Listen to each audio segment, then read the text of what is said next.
I died on my wedding day. Not from cold feet or a runaway groom. Someone actually killed me. The worst part? It was my best friend Rachel, the person I trusted most in the world. But life gave me a second chance. I woke up 3 years earlier, back in my senior year of high school before everything went wrong. Before I met Noah. Before Rachel's true colors came out. My mom always said your wedding day should be the happiest day of your life.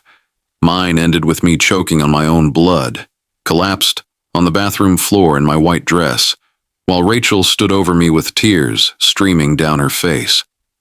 "I'm so sorry, Maddie," she whispered, "but I couldn't let you marry him." Those were the last words I heard before everything went dark. When I opened my eyes again, I was sitting in Mr. Parker's calculus class, staring at a half-finished quiz. The date on the paper read, March 15th, 2022, 3 years before my death. My hands were shaking so hard, I could barely hold my pencil.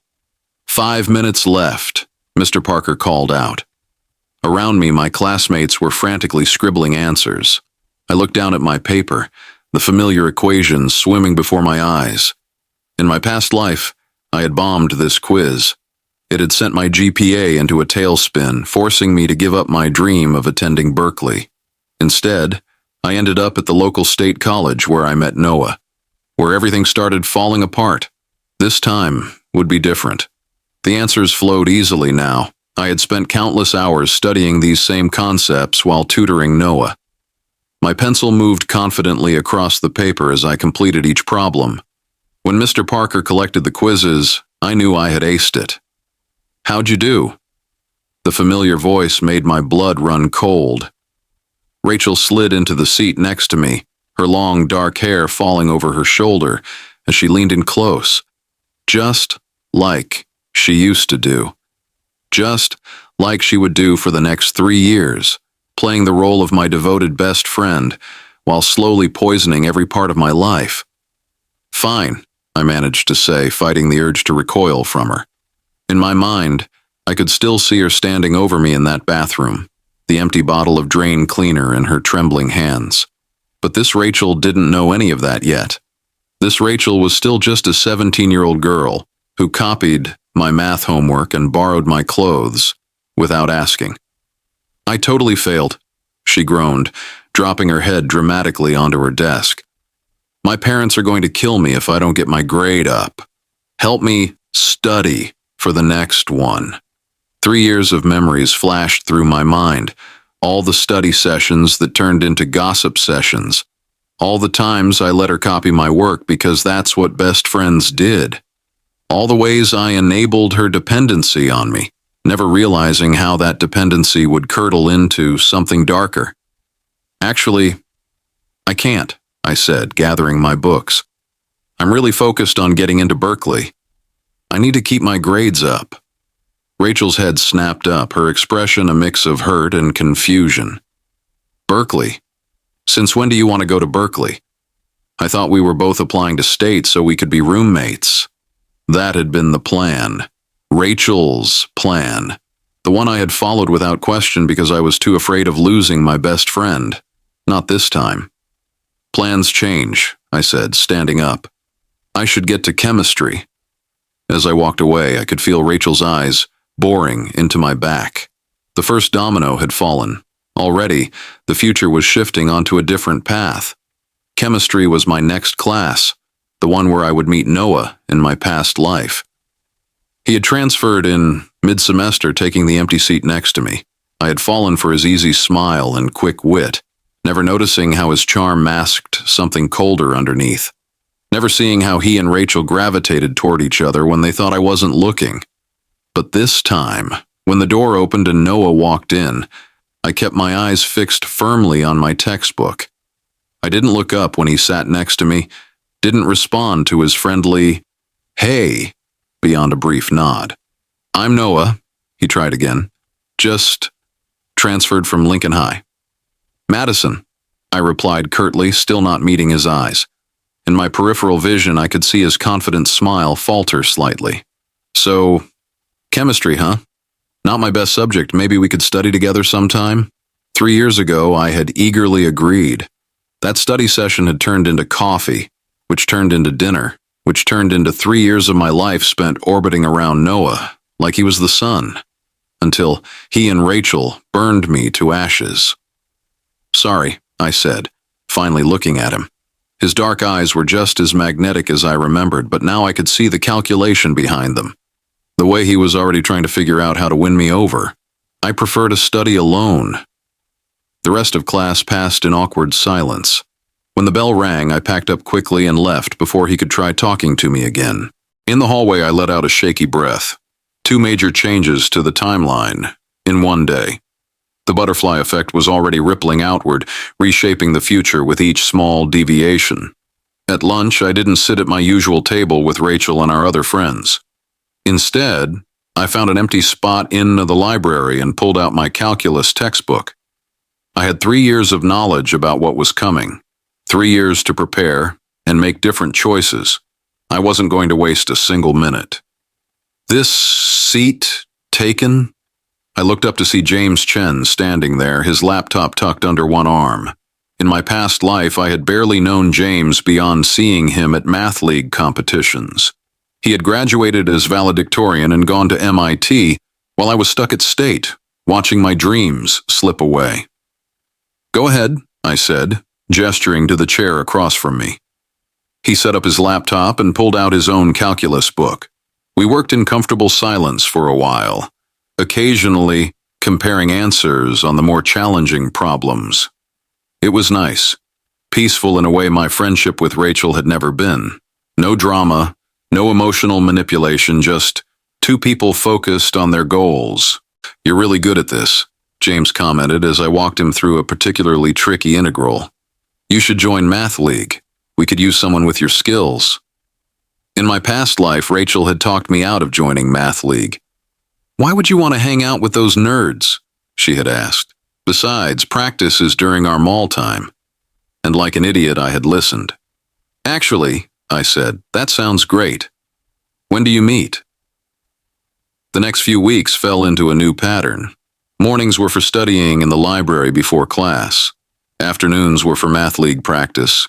Evenings were for SAT prep and working on my Berkeley application. Rachel kept trying to pull me back into our old routine, but I stayed firm. "Movie night at my place," she would text. "Can't?" "Studying," I would reply. "Mall on Saturday?" "Math League competition." "What's going on with you lately?" "Just focused on my future." Each rejection seemed to make her more determined. She started showing up at the library during my study sessions, trying to insert herself into my conversations with James.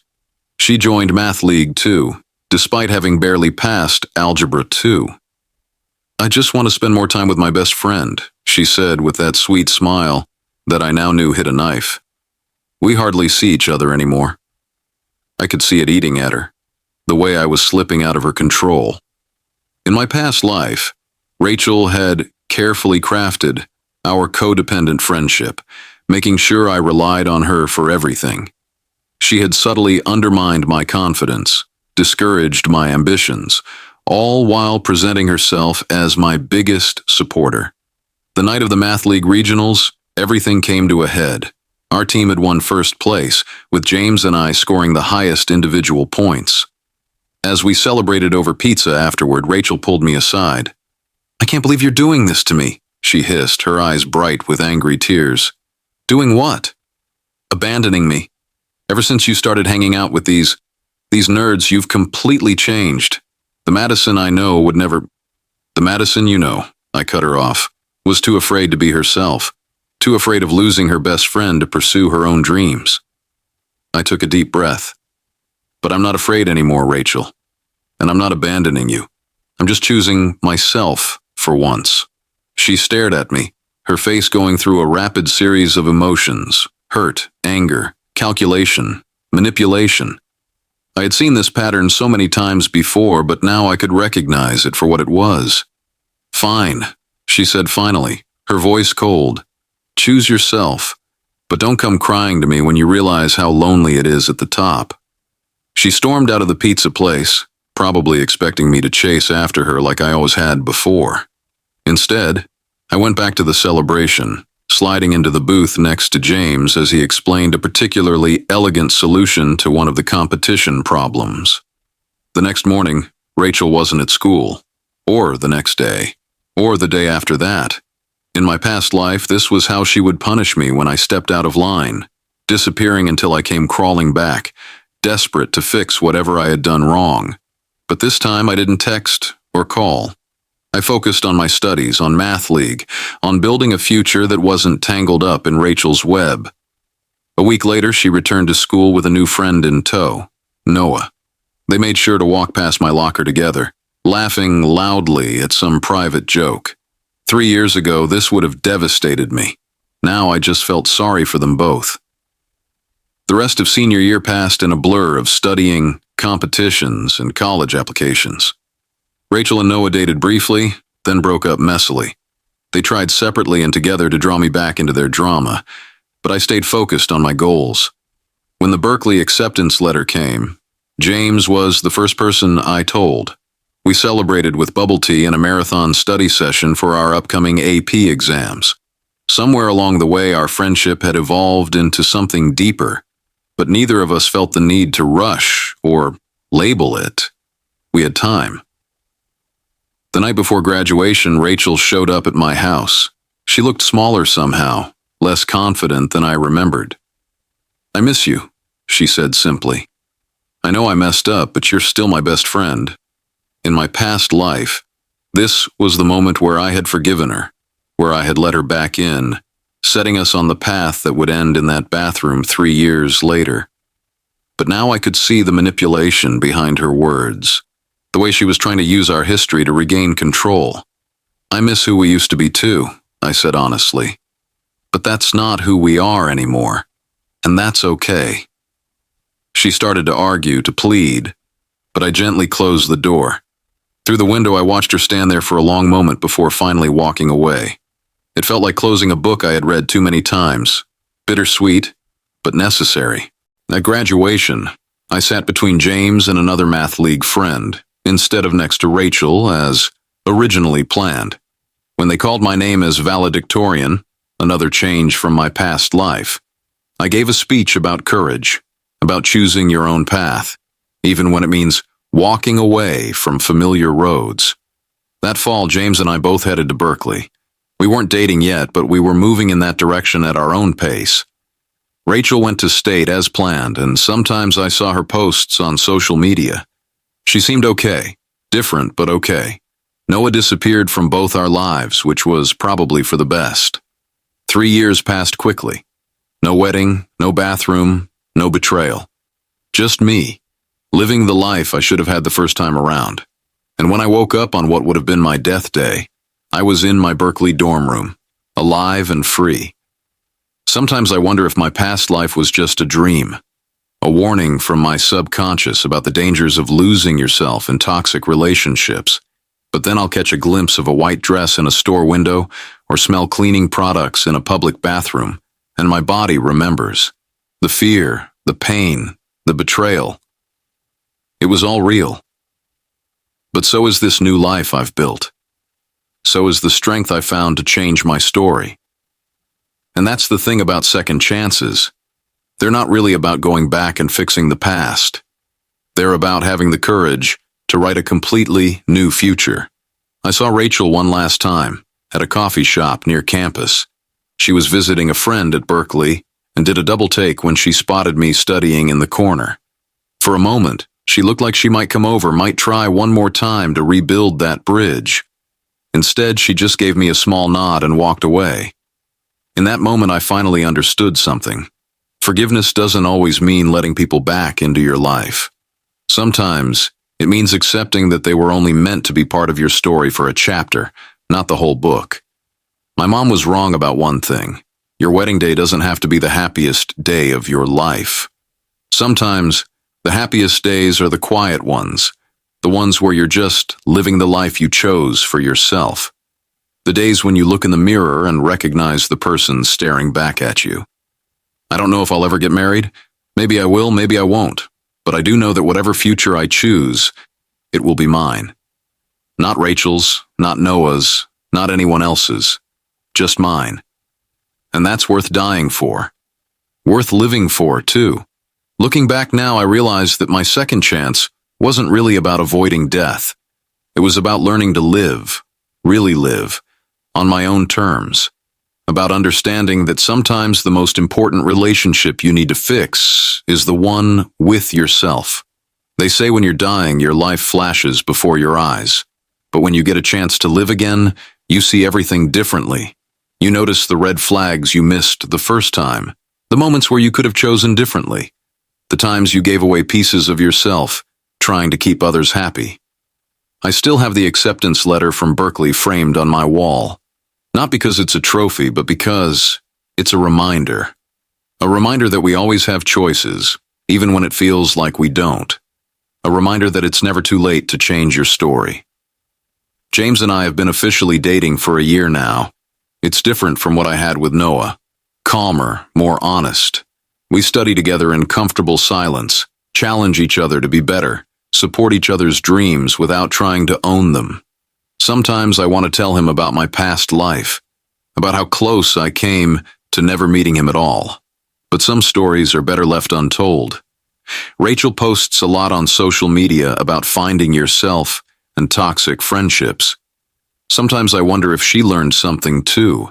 If maybe my walking away forced her to confront some hard truths about herself. I hope so. Not for her sake, but for whoever comes next. The butterfly effect is real. One small change really can alter everything that comes after. But here's what I learned. You don't need to die to get a second chance. Every day is an opportunity to make different choices, to rewrite your story, to choose yourself. My mom called me recently. "You seem different," she said. "Happier." I am different. Death has a way of changing you, even if you're the only one who remembers it. But so does life, real life, lived on your own terms. This isn't the story I thought I would be telling. It's not about a wedding or a betrayal or even about getting revenge. It's about something much simpler and much harder, learning to be the main character in your own life. So here's my advice, for whatever it's worth. Don't wait for a second chance to start living the life you want. Don't wait for someone to betray you before you learn to trust yourself. Don't wait to die before you learn how to live. Because sometimes the happy ending isn't a wedding or a relationship or even a perfect GPA. Sometimes it's just looking in the mirror and being proud of the person you've become. Sometimes it's knowing that if you had to do it all over again, you wouldn't change a thing. Well, maybe one thing. I probably wouldn't have taken that calculus quiz on March 15th, 2022. But hey, nobody's perfect. The funny thing about getting a second chance at life is that it teaches you what really matters. It's not the big moments, the weddings, the graduations, the dramatic confrontations. It's the small choices you make every day. The choice to study instead of gossip. The choice to pursue your dreams instead of following someone else's. The choice to walk away from toxic relationships before they poison you. James catches me sometimes, staring off into space with a faraway look in my eyes. He probably thinks I'm working through some complex math problem in my head. In reality, I'm usually thinking about how close I came to never knowing this life at all. Last week I ran into Noah at a coffee shop near campus. He looked older, more worn down than I remembered. For a moment, we just stared at each other, the weight of a future that never happened hanging between us. "Madison," he said finally, his voice carrying none of the charm it used to. "You look good." "Thanks," I replied, already turning to leave, but he caught my arm, his touch making my skin crawl with memories of a past that no longer existed. "I always wondered," he said quietly, "why you never gave me a chance. Back in high school, Rachel said." I pulled my arm away gently but firmly. "That's the problem, Noah. You always listened to what Rachel said instead of thinking for yourself." His face clouded with confusion, then anger. Classic Noah, always quick to anger when he couldn't understand or control something. But this time I wasn't afraid of his reaction. This version of me had never learned to fear him.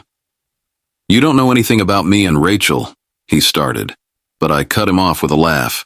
"You're right, I don't, and I don't want to." I picked up my coffee and walked away, leaving him standing there with his mouth half open, probably trying to think of some clever comeback that would put me in my place.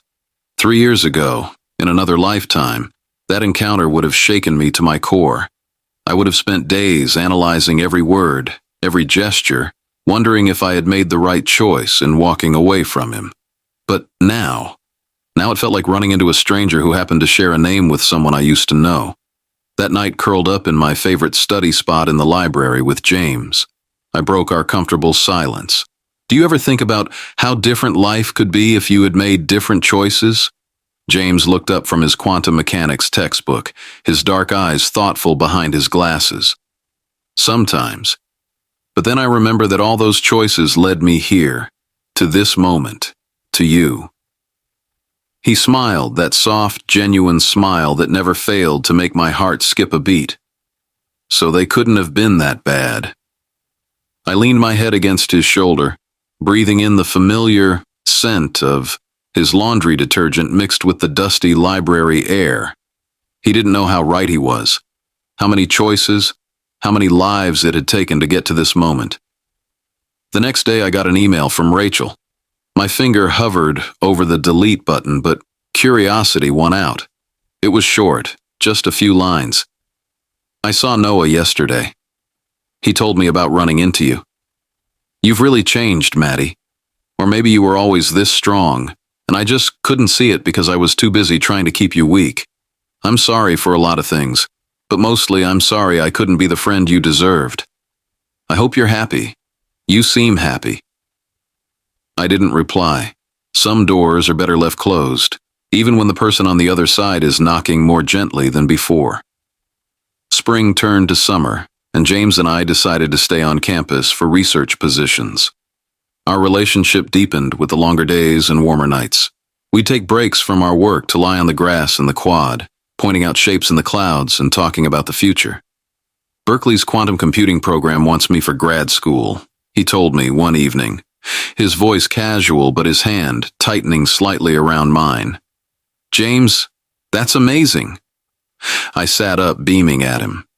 "Why didn't you tell me sooner?" He shrugged, a slight blush coloring his cheeks. "I wanted to wait until I knew what you were planning for after graduation. I don't want to pressure you into staying here if you have other dreams." In my past life, that kind of consideration would have seemed foreign. Noah had always made decisions unilaterally, expecting me to adapt my life to fit his plans. But James saw me as an equal partner, someone whose dreams were just as important as his own.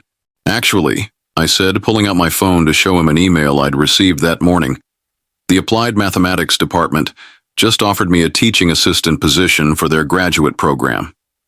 His face lit up with genuine joy.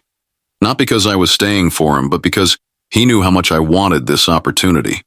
We spent the rest of the evening planning our future together, not with rigid expectations, but with the excited energy of two people building something new. That night I had a dream about my wedding day, not the one that had ended in betrayal and death, but a new one. In this dream, I stood in front of a mirror in a simple white dress, no fancy decorations or elaborate ceremony. Just me, feeling completely at peace with my choices and my life. I woke up smiling, realizing that the dream hadn't felt like a premonition or a warning. It was just a possibility, one of many in a life full of choices that were truly my own. They say that trauma changes you, makes you harder, more cynical. And maybe that's true for some people, but for me, dying and getting a second chance didn't make me harder. It made me clearer. Clearer about who I am, what I want, and what I'm willing to accept in my life. Sometimes when I'm walking across campus, I'll catch a glimpse of my reflection in a window. A confident young woman with her head held high, books clutched to her chest, walking purposefully toward her future. And I'll remember that other Madison, the one who died on her wedding day, betrayed by the people she trusted most. I wish I could tell her that it gets better, that there's a life waiting for her, for me. That's better than anything we could have imagined. A life where we don't have to make ourselves smaller to make others feel bigger. A life where love doesn't feel like drowning. But maybe she already knows.